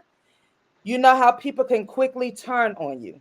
We are good for that. We will quickly turn on you. And I just really pray that she has a group of her tribe that can really keep her focused and grounded during this journey, because she is a very positive. She's a sweet person. Like I said, from others that I know, she is a very sweet person, and she went through some things. But I just don't want the world, I don't want social media to make her that poster woman, But a lot of social media, that's what social. That's the part I'm talking about here, Coach. Yeah. That's the part that like people act as. Some people. It depends on. I'm trying to get the words out, but it depends on how you approach the medium, how you approach the platform. Now, some people will say, "I only use it for business purposes." That's fine. Then you have another group of people who don't use it for business purpose. They use it as their personal diary, right? Yeah. They chronicle each day and all of the moments and the events that happen during the course of the day, right? Yeah. Then you got some folks out there who just only use that space to promote pain. Yeah. And to unload trauma. Yeah. Right? And for those of us who are consuming, scrolling, taking all of this stuff in, you know what I'm saying? This gets on our thinking, right? Yeah. If you look at your follower list or if you look at the network of people who you engage the most on, what kinds of information? Now, some people want to share memes all day. Some people want to share Bible quotes and all types of stuff, right? But it's just consummation. We're consuming so much. Yeah. About stuff that don't really matter, right? Yeah. And so by the time we have serious conversations about the stuff that does supposed to matter, we either don't have the attention or we don't have the understanding. We don't, because it's because our minds are just like all over the place. You know what I'm saying? Yeah. And I really don't. I would say for me personally, it's not healthy. I don't want to read somebody's trauma all day, every day. I take trauma and I learn from take the lessons and I learn from it. And I'm like, okay, let me see what I can do differently. But sometimes we do have a habit of recycling the trauma, and the pain. And then we rehearse it and it becomes part of us. And then we rehearse it in our relationships. And then we're having these toxic relationships. And then we refer back to well, see, that's what she said, or that's what they said in the book, or whatnot, that type of deal. And I'm, and we take the healing, we get our healing through social media, and that's not always healthy. Like, it's just not healthy to get your healing through social media. But for her, she did. They said that she did go to therapy and whatnot, and that's good. So I'm praying that she is continuing her healing journey and that she's ready. And maybe this was a part of, she didn't know this journey, because your life takes a turn from tragedies, and so this could be her, that story, that moment in her life that she's been waiting for unexpectedly and whatnot. That, other than that, I'm happy for it. It's different because, again, for over 400 million impressions, views, right, in a matter of 3 weeks, that it speaks a lot for us, especially women, because I did see the majority of the women, and then I'm just afraid that it's going to have that decisive, the division in our relationships between men and women, Black men and Black women. That's true. It's got to. It does have to have a balance. I'm looking at it. No, I agree with that. All right, Justice Watch, you said, welcome to the chat, Justice Watch. You said, I think the only time I read is in a chat, but I always look for the video on YouTube before I ever look for a book. That's sad. That's a very real, outcome of us being so ingrained into social media that we look for a video instead of the book. Thank you, Justice Watch. Let me see. Blue, you said, why does Reesa Teesa have to have an after? Let her enjoy the moment. She's a good storyteller. Not everyone can do what she did. Wish her nothing but success. Yeah, most definitely. I don't know. And I'm interested, Blue, and welcome to the chat. I would love to know, you said not everyone can do what she did. I don't think everybody can. I think it's like a lightning in a bottle type of thing. It's like the Cat Williams interview, right? Yeah. 60 million views plus. We were all swept up in it, man. Now, as we saw on Brother Roland, when he went on Joe Rogan, the Joe Rogan Experience podcast, then he started saying some things that became misinformation, problematic. When he was on Club Shay Shay, it was like, oh, that's the truth. Yeah. And now we kind of you see what I'm saying? Yeah. Because we don't know. Because we don't know. And some of us, and I'm gonna say this, y'all. I'm gonna say this, Coach. Some of us take large numbers as being the truth. So if somebody, and you got to remember that just because a certain interview or some information might be supported by large numbers, it doesn't necessarily mean it's the truth. Right. Yeah. But sometimes we look at that metric and say, oh man, he must be speaking the truth. 60 million people viewed it. 60 million. We were all locked in for 4 hours. We were all locked in, but then we look back and we say, well, menthol cigarettes? We start hearing, and I mean, yeah, you know what I'm saying? And then it starts to be this other thing. So to that point, thank you so much, Blue, for checking in. Let me see, Dululi, you said something, and I want to say this. You said, I think the problem is the reaction, that it became a commodity. Sounds like swept up in another system of abuse by vultures. And I think this is exactly what you were getting at, Coach, when you're saying that when our stories become a commodity, and this is, y'all know what I'm about to say. If you don't, trust, here to go. This is what it means to be a part of a system called capitalism. When everything you do becomes a commodity, your identity, your story, it becomes a part of some larger system to gain some material benefit, right? It can't just be and I'm not saying Reesa Teesa was looking for that. I don't think she was expecting any of this. Yeah. But I think that that's what capitalism and some elements of the social media culture will do, is to commodify your existence, my existence, our feelings, our experiences. It commodifies our thinking, right? And so again, we try to just completely remove the humanity from a situation and we become some other thing, something that can be sold and bought and paid for. Yeah. Let me see who else. Good point, Deluli. Thank you so much for checking in. Janae, you said, Tiana, the book may come after people read or cop the book after they know who you are, viral sensation, but you get more eyeballs visually before you get them to read. Well, that's the way we're going. That's what we're doing now. Nobody gonna read your story now. No, because if you come now out with a book, they're gonna expect you to tell your story on one of the social media platforms, and it's going to be validated. It's going to be like, that's truth. They told it on social media, so And again, I'm just concerned now that you're going to have a slew of people sharing their stories, and I can't say if it's right or wrong, because it's like us authors, is this going to be a new genre of storytelling? So I'm not going to say it's wrong or right. I'm just going to say that if you're going to tell your life story, your true story, make it authentic. Be authentic and know the pros and cons of sharing your story, because it's good to see all of the comments to say, yeah, girl, go girl, you did right. But it's also something different when, you have people questioning your truth, or, really start digging into your life and so forth. So, we have to be mindful. I personally did not want to share my story. So for me, it was a difference. And so many other women who've gone through this, it was a difference. However, again, I'm not saying it's right or wrong, but just be careful, be mindful that if you're ready to share your story, you're going to have to get ready for the entire world, the audience, if you decide to share your story online. Absolutely. Davey Floater, Davey, you said something. I love this term, Jeanette.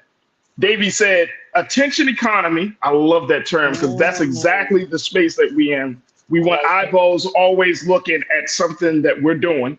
Attention economy plus racialized capitalism plus influencer culture equals a nasty combo.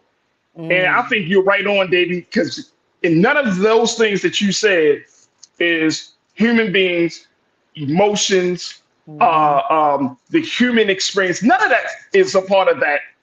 Part of that equation. We have become other than that. You know what I'm saying? We don't have minds. We don't have hearts. We don't have spirits. We don't have emotions. We don't have any of those things in this system of things of social media, capitalism, attention economy, plus racialized capitalism, plus influencer culture equals a nasty combo. Man, man. That's profound. Yeah. That's deep. That's deep. Thank you, Davey, for posting that. All right, we got to take a quick pause. When we come forward, let's talk about Black hairstylists versus their own clients and why Black women are fighting back. And guess what? How they're doing it? They're going on TikTok. That's right. They're going on TikTok to talk about their discontent with Black women who are more concerned about looking good than actually providing good service. Stay with us. That conversation is up next here on The Culture on the Black Star Network.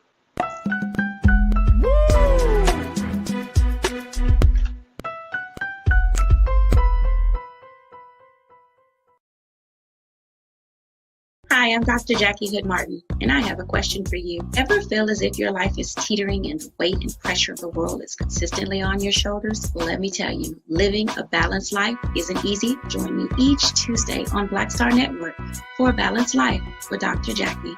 We'll laugh together, cry together, pull ourselves together, and cheer each other on. So join me for new shows each Tuesday on Black Star Network, A Balanced Life with Dr. Jackie.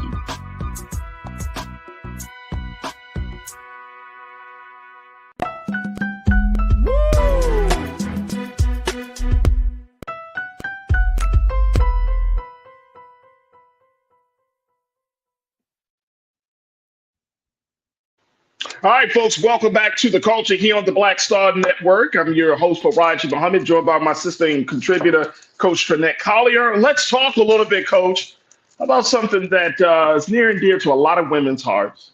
Yes, the hair. And now the hair care industry. Woo. This is an interesting piece. NBC News did a little piece around how Black hair industry stylists are now seem to be going to at war with their own clients because of a number of issues. And they call it the complex battle between Black hairstylists and their clients, from everything dealing with policies such as no refunds, no short hair, no cancellations, and deposit required. You want another one that I can add to that? Come on, add it. If your head is big. Really? If your head is too big, they won't. What is it? Wait a minute. Happened to me. Are you serious? I am so serious. Okay, so if your head is too big, then what happens? Like that you got to get charged more? I got charged extra because my head was too big and I had too much hair. Can I would tell the stylist, send a bill to God and to my mother because she shaped my head when I was in the womb. Are you serious? I am so serious. Your head is too big, and so they charge you more? What did they say? Well, you have more acreage of head space and hair. I was literally in shock. I said, wait a minute, this is Was this from a Black woman too? Like a Black sister? Yes. Damn, I ain't never heard that one. I didn't either. I was embarrassed and in shock, but it was. She said it in front of everybody? She whispered that to you? No, it took me, when we went up to the counter to pay, and it was a different price. And I'm how much more? Wait a minute, hold on. I got y'all. Hold on. I got it. How much more did they charge you? $50-some more. Just because your head size? Because they said it took them too long to braid my hair because the size of my head. I kid you not.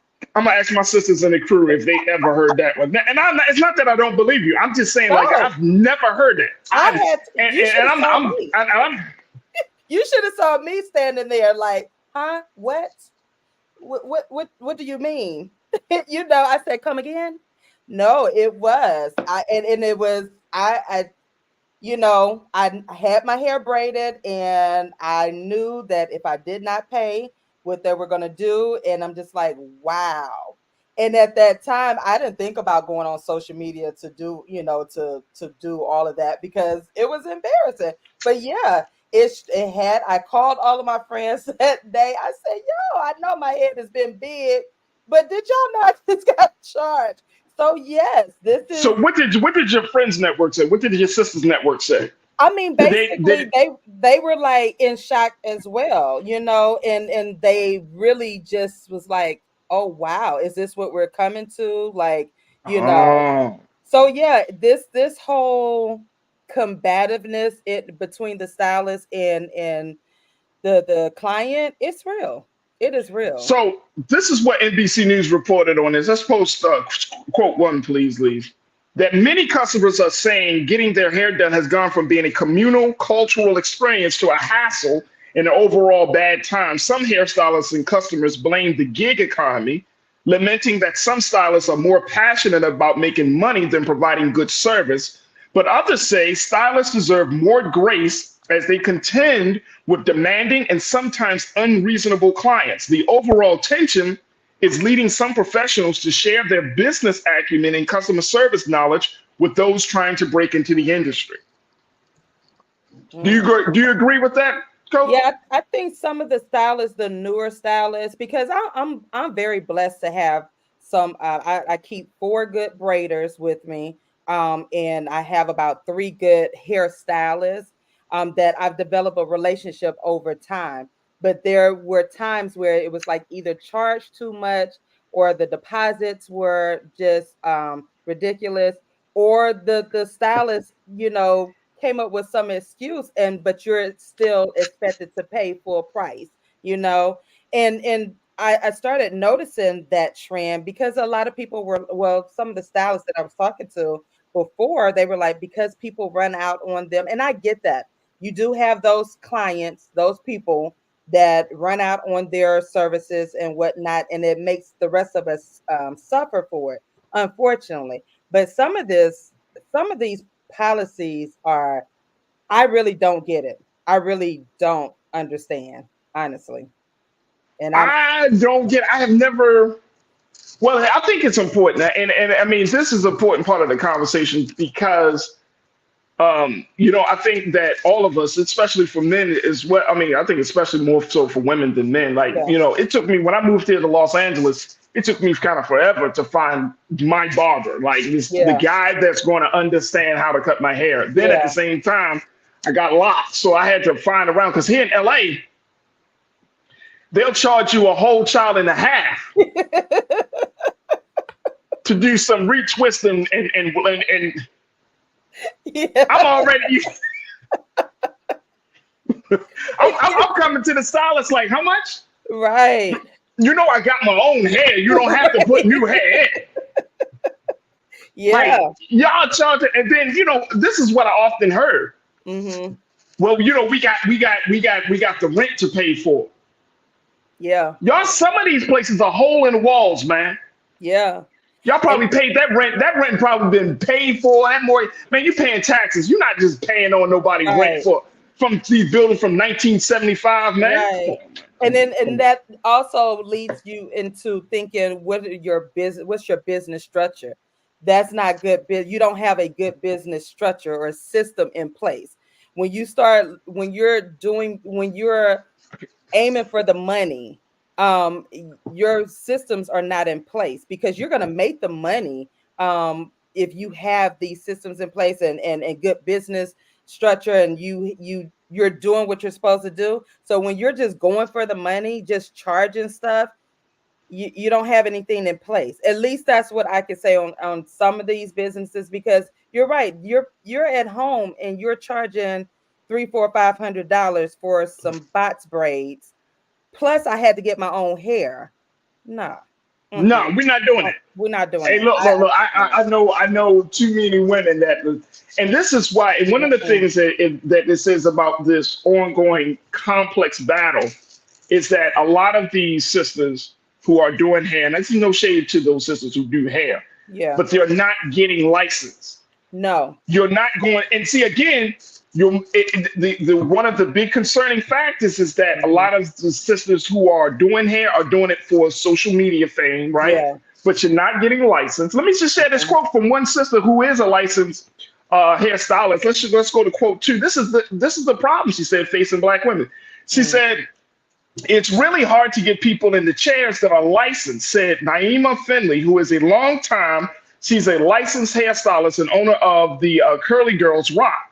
She said, which is a salon in Smyrna, Georgia, in your area. Yeah. She said a lot of people become famous on social media and then try to get into the industry without actually holding a license.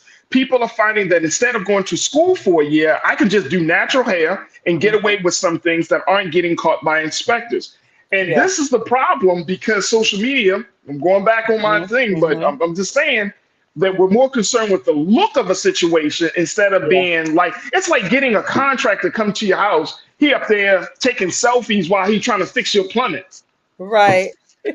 And you're like, hey, bro, you going to fix the plumbing or you going to make a post? What are we doing? What are we doing? It'd be like, I'm going to fix it. I'm going to just tell y'all how to do this plumbing. I'm making content. I'm making content on how to do this. Just the type of pipe you need. Yeah. And it's like, bro, like you're shortcutting the professionalism over quality. Yeah. And the one of the parts about this is that, you have, especially you have these salon spaces where you can rent out a little suite. Like, let me just tell y'all something. Let's keep it real, Coach. How many of us go to get our hair done, whether it's barbershop or a beauty salon? And we ask the question, hey, are you licensed? Or do you look for a license on the wall somewhere? How many of us do that? For the license. I look for my license. I look for the license. I want to know. Because that's the first thing an inspector does when they come into a barbershop or beauty or hair salon. They make sure that all the folks there are licensed. Now, I get it. Times are hard. Rent is high. So sometimes you might give somebody a chair who may not be licensed, but they just got the skill set. Right. Because you want a little extra money because you're trying to pay the rent for the space. I understand it, but at the same time, you can't shortcut professionalism in quality service. You cannot. And this is where, if you are an owner of one of those salon suites and you're bringing people in that are unlicensed, this is where you as an owner should take that ownership and say, listen, we're gonna push you to higher education in this field. I don't want you just to be in here, braiding hair. I want you to get some education about it so that you can go further. Like, what is that vision that you have for your shop and for the people that you're hiring? Or if you're not in the shop, same thing. If you're braiding out of your hair, out of your house or home, what is your vision for it? Are you just there to make some change, or is this really what you want to do? And if you really want to do this, then you're going to take the necessary precautions to do, because again, even though you're braiding someone's hair and you don't have to have a license here in the state of Georgia to braid, you still need to be careful, because some of y'all picking up hair off the floor. But see, here's the thing, and here's the thing very quickly. Here's the thing too, because when you don't have that license, when you don't have, and Tiana, you said a license will keep you in business, right? Mm-hmm. And this is the part where the professionalism comes in. If you're dealing with a licensed stylist, and then, that person keeps up on all of their professional credentials, mm-hmm. they stay in business, and they want that means that they want to earn your business by doing quality work. Right. You see what I'm saying? Yeah. But if you become, and I get it, because times are hard, and I get it. Everybody can't kick out, hundreds of dollars to get there. I totally get that. So you got to ask yourself, like, okay, how do I fit? You got to figure this thing out. Yeah. You got to figure this thing out, right? But I think that it's an industry, and like I said, I didn't really see it until I came out here in LA, and I was just like, damn, like haircut prices, just normal stuff. I mean, I got lots, y'all. I got lots. Right. It should not cost hundreds of. Like, if I just say, yo, give me a shape up, like, yo, that's gonna cost you. Like, bro, it's a shape up. All I'm asking you is to put the blade on the face, bro. Just line it up real good for me. That's it. 500. That's 500 plus a tip. Like, bro, I live in Hollywood. I live in Hollywood. I live in Hollywood. I ain't in Hollywood yet, bro. Come on, chill out. That ain't including the tip now. So yeah. You know what I'm saying? Like, and then you want a tip? Right. Always wear your seatbelt. That's your tip, brother. Thank you for your time. See, they're gonna ban you. No, because here's the thing. Yeah. When you have those type of services provided by our people, mm-hmm. is it important to build the reputation, build the service? Is that important? Is to build that relationship, to build up your clientele, or is it important to just get money? If it's just important to just get money, to get on social media, to do that, to do the external stuff, then I don't want it. I don't want it. I need somebody that, and I'm serious. I look for the license. I want somebody that knows what the hell they're doing when they touch me. I'm very particular about that. So I know them. You know what I'm saying? Like, I want you to know what the hell you're doing. Yeah. I don't want you, you know what I'm saying? Like I don't care if you're never on social media. I just want you to do quality work. Exactly. I agree. Justice Watson, $500. I need a new career. Come on, man. So do I. Karen, my sister, you said, I'll introduce you to my licensed, experienced braider stylist. She was trained by an African, has celebrity clients, and charges excellent prices. She is professional and on time. I hear that. I got one. I definitely got one, Karen. But you know what? I could always use another one. Right. You know what I'm saying? That's what I learned. That's what I learned. All right, we're going to have to wrap this up. Let me see something here. Who else is it? Tiana, you said this all comes down to customer service. Absolutely. Mm-hmm. And Jawan, you said these prices are why I wear my hair in a ponytail. And when I saw the prices of a mani and pedi, I almost passed clean out. Come on, man. Yeah. Lori Parks, you said they have businesses and condemned businesses. I'm done with y'all, man. Condemned buildings, businesses and condemned buildings. Yeah. The businesses be in buildings that aren't even up to the health code. You be walking in there. You be walking in and be like, yeah, it's the one with the boarded up with the wood on the front of the door. You be like, come around the back. Yep. How much are you gonna do? How much you charge for a wash retwist and lock? About $500. Be like, that's okay. I'll twist up. That's all right. I can do this. I can do this. I'll twist up my own. Real quick, Trinette, how do we create better relationships with those who provide those services with us? What do we need to do, say, to make sure that we get better service? You just especially with Black stylists, because you know how we I'm sorry, just want to throw this out there. With Black stylists who are sensitive about their money, who are sensitive about the quality of the work. It's a hard conversation that we need to have, but how do we do that? You just get to know, you do a mini interview. Just get to know the person that you want touching your head, and you have the right to ask questions, and you build that rapport with them. That's what I've always done, and I will continue to do, to build that rapport with them. Get to know them, ask them questions. You have that right. Absolutely. Cece, you bring up something very quickly. You said, and I like for my son to leave a good tip.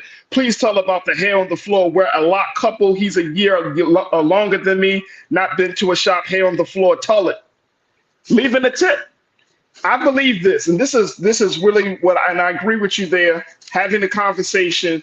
But then if you show that you are a reasonable or responsible client, that you're willing to leave a tip, that you're willing to provide, to bring that person new business, they can see that they need to take a little bit more time. Now, if you're dealing with a person that's not licensed, or you're dealing with, some kind of, and I understand it, but you got to set those boundaries.